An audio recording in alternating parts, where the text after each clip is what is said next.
Bueno, bienvenidos de nuevo al canal. Muchas gracias una vez más por estar ahí.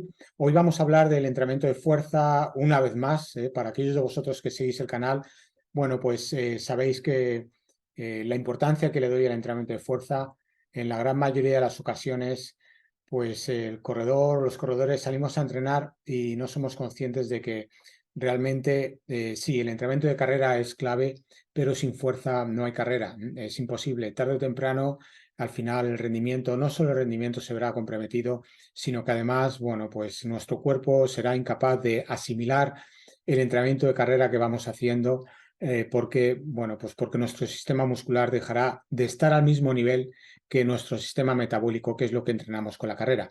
Entonces, una de las de los conceptos dentro del entrenamiento de fuerza que siempre desde hace muchos años tengo en la cabeza es con qué velocidad realizamos o con qué explosividad realizamos el entrenamiento de fuerza. Es muy probable que, bueno, pues si buscáis en internet, es muy probable que la respuesta sea que lo tenemos que hacer a gran velocidad, incluso a máxima velocidad. Bueno, vamos a comentar un poco esto. Es algo que tengo en la cabeza desde hace mucho tiempo y simplemente os voy a transmitir algunos conceptos, mis inquietudes y a partir de ahí, bueno, pues vosotros decidís cómo realizáis el entrenamiento de fuerza. Bien, bueno, voy a compartir con vosotros primero un PDF, una parte de un PDF que realicé para Running Lab, en donde precisamente el tema de aquel seminario fue entrenamiento de fuerza tradicional y rendimiento deportivo. Bien, venga, compartimos el PDF primero, luego voy a compartir algunas diapositivas del PowerPoint de esa sesión y finalmente, bueno, pues compartiremos con el iPad algunos mensajes y os transmitiré algunos de mis pensamientos en relación al entrenamiento de fuerza.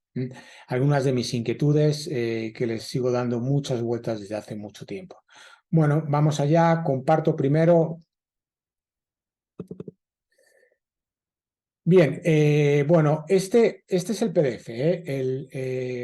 Es un PDF bueno, creo recordar que son casi prácticamente 30 páginas y efectivamente es entrenamiento de fuerza tradicional y rendimiento deportivo. Es decir, cómo podemos utilizar el entrenamiento de fuerza o cómo se utiliza habitualmente el entrenamiento de fuerza tradicional para mejorar nuestro rendimiento deportivo. Bueno, aquí hay un concepto que es clave, que es la relación entre fuerza y velocidad. Aquellos de vosotros que sigáis el canal, pues bueno, pues ya en algún vídeo, en algunos vídeos ya he comentado esta relación fisiológica fuerza-velocidad. A mayor velocidad, menor fuerza. Es decir, si yo quiero mover un objeto muy rápido, necesariamente tendrá que ser con una pequeña fuerza o el objeto tendrá que ser pequeño, ya que si es grande difícilmente lo podré mover de forma rápida.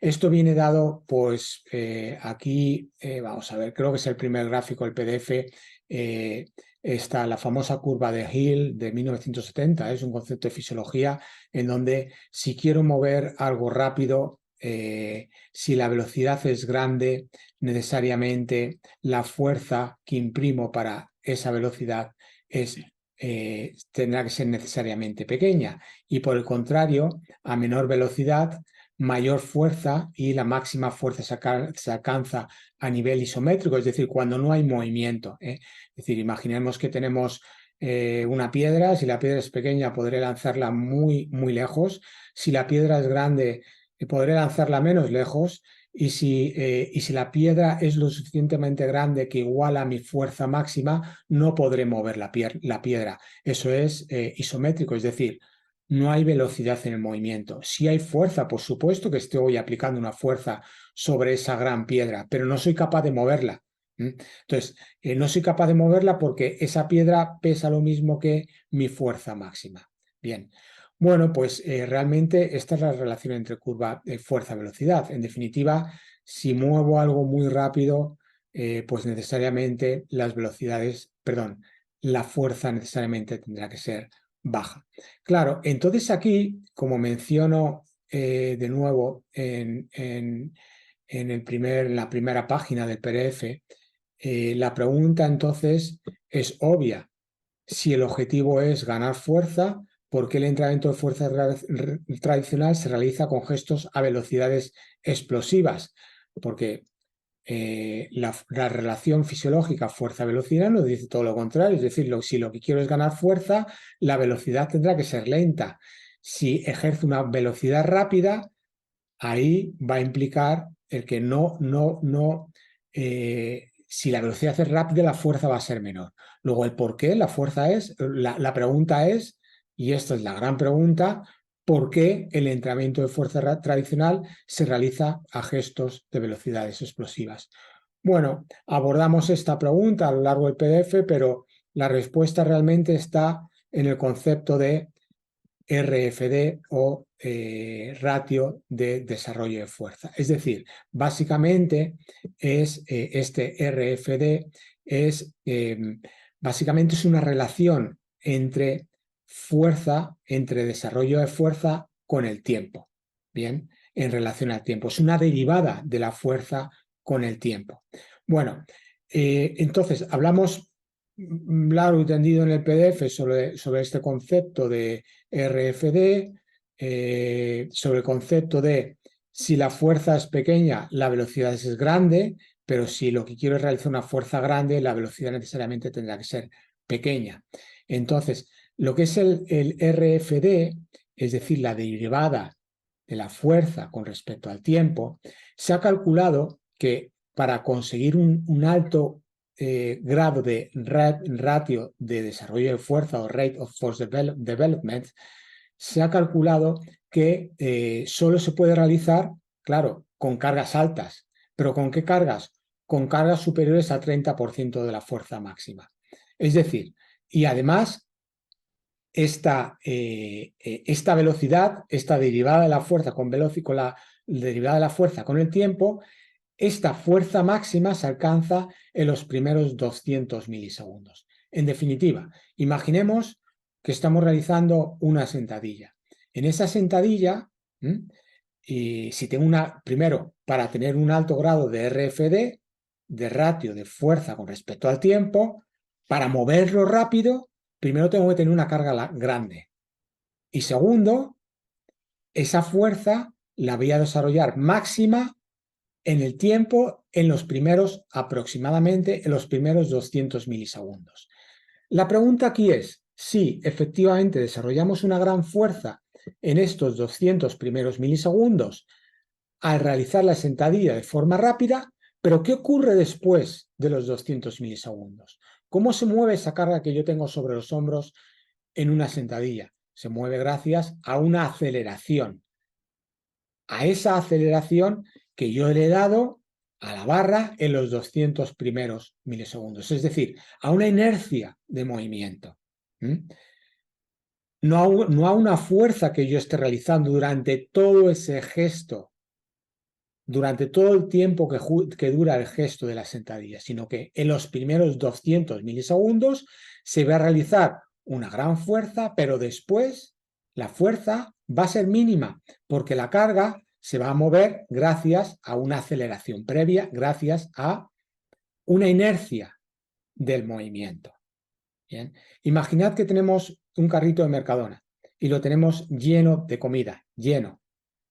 Si yo empujo el carrito y lo doy un empujón grande, el carrito, la fuerza para mover al carrito es necesaria en esos primeros milisegundos. A partir de ahí, el carrito va a ir solo. No porque yo esté aplicando una fuerza, sino porque hay una inercia de movimiento. Bien. Bueno, luego, por lo tanto, en la fuerza tradicional, sí, genero una gran fuerza en un tiempo concreto, en estos primeros 200 milisegundos. A partir de ahí, la fuerza va a ser mínima y el movimiento, la fuerza va a ser ya no tanto para mover esa carga, sino más bien para pararla. Es decir, si yo hago una sentadilla, si yo estoy haciendo la sentadilla, bueno, yo creo que aquí ya no vamos a comentar nada más de este PDF, hay mucho por detrás del PDF, pero vamos a dejar aquí de compartir para que me podáis ver.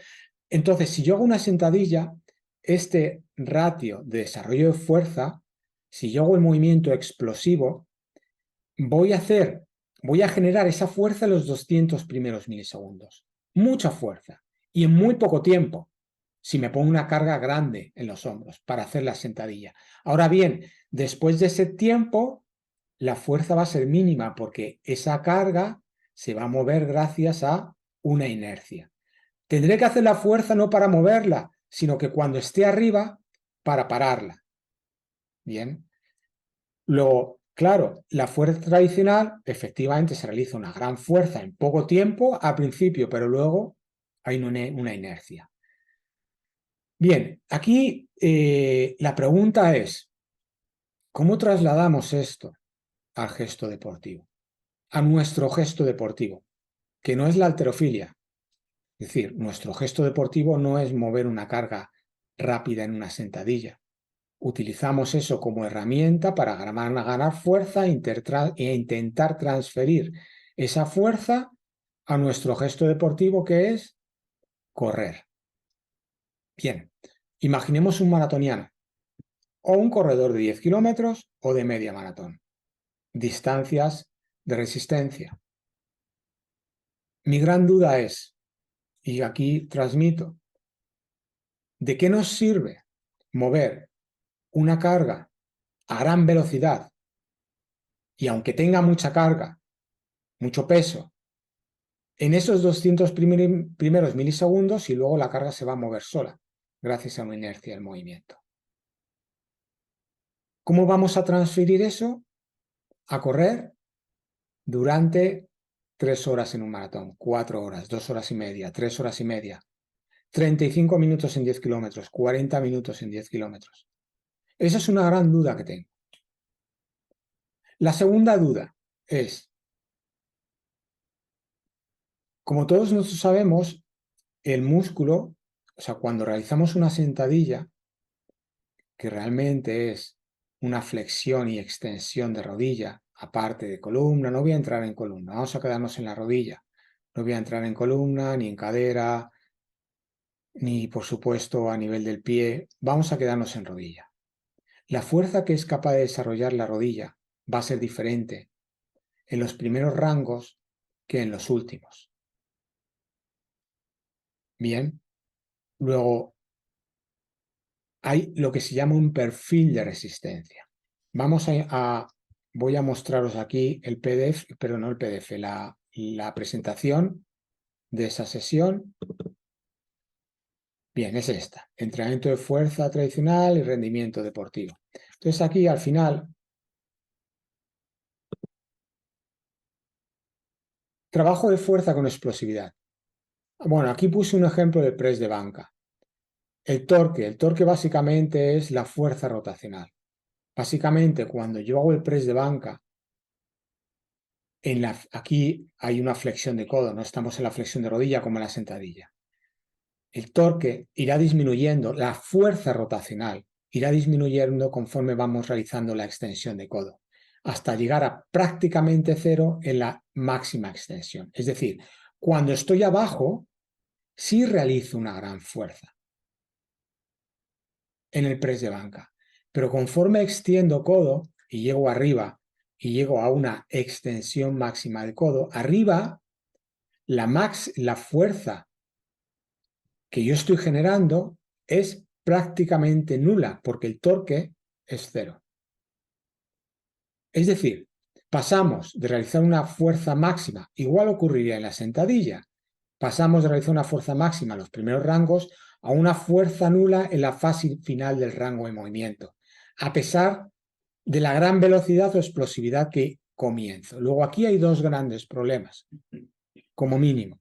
Primero, si realizo una gran fuerza a gran velocidad en los primeros 200 milisegundos, pero luego la carga se mueve gracias a una inercia de movimiento. Eso por un lado. Y por otro lado, lo que es el perfil de resistencia del músculo, hago una gran fuerza abajo, pero cuando estoy arriba, el torque es nulo, es prácticamente cero. Luego, ahí no estoy haciendo tampoco fuerza. Son dos grandes problemas que yo veo a la fuerza con explosividad. Y hay un tercer gran problema, y es, imaginad, ya vamos a dejar de compartir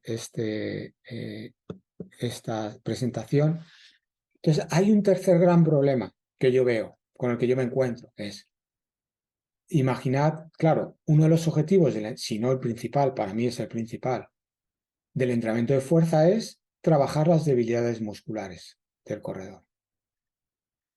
Imaginad que estamos realizando el trabajo de sentadilla para trabajar esas debilidades musculares.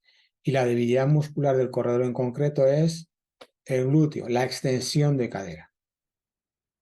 Claro, el cuerpo es un gran compensador. Si yo hago con un atleta un trabajo de sentadilla, por muy bien que lo quiera realizar o por muy bien que lo quiera ejecutar,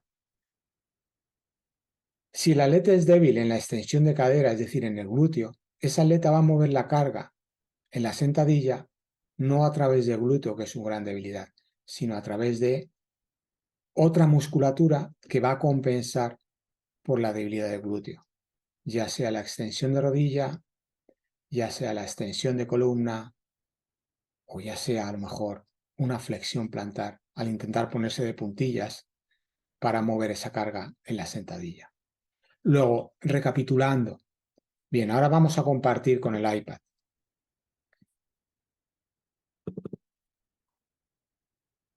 Bueno, aquí lo tenemos, mis inquietudes en relación a la fuerza tradicional realizada con explosividad. Hay tres grandes problemas y vamos a añadir un cuarto. El primero, hemos dicho que, ¿cómo se realiza con explosividad? Sí, intentamos mejorar este rate of force development, es decir, el ratio de la fuerza con respecto a la derivada de la fuerza con respecto al tiempo, en donde es máximo los 200 primeros milisegundos, pero es nulo en el resto del movimiento, porque hay una inercia de movimiento. Segundo gran problema.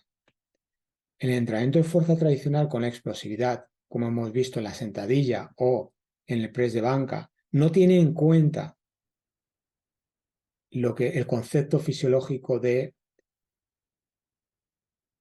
bueno, lo que es el perfil de resistencia. Es decir, el músculo no tiene la misma fuerza en todo su rango de movimiento. La carga no se adapta a esa diferencia de fuerza que puede realizar el músculo en función del ROM en el que se encuentre. Luego no voy a trabajar el músculo en todo su rango. Tercer gran problema. Si yo lo que quiero es trabajar las debilidades musculares en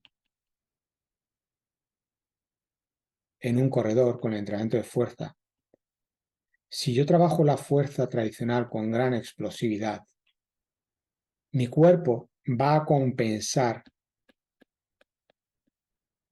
con lo que tiene fuerte y no va a trabajar lo débil. Hemos puesto el caso del glúteo mayor o la extensión de cadera. Y hay un problema que no hemos mencionado hasta ahora, pero que es muy importante, y es la lesión. Es decir, la lesividad de lo que es el entrenamiento de fuerza tradicional. ¿Os imagináis al realizar con gran explosividad una sentadilla? Hemos dicho que para que el RFD sea alto, la carga tiene que ser alta, porque si trabajo con cargas bajas, el RFD va a ser muy pequeño, porque no hay carga. Por muy rápido que lo mueva, no hay carga. Luego, el ratio de la fuerza derivada con el tiempo va a ser pequeño. ¿Os imagináis realizar una sentadilla con grandes cargas a gran velocidad, a gran explosividad, en donde el problema no es para moverlo, sino para pararlo cuando estamos arriba o en un press de banca? Luego hay un gran riesgo de lesión en el entrenamiento de fuerza con explosividad. Bueno, son simplemente cuatro 4 cosas que me vienen, que me rondan la cabeza durante mucho tiempo, desde hace mucho tiempo. Entonces lo quería compartir con vosotros. Me gustaría que bueno, pues que le diréis una vuelta, que lo probéis, que penséis en relación a ello y a partir de ahí decidáis cómo realizáis el entrenamiento de fuerza. Bueno, muchas gracias una vez más por estar ahí. Espero que os haya gustado, espero que os haya aportado algo y como siempre, mucha suerte con ello. Ánimo.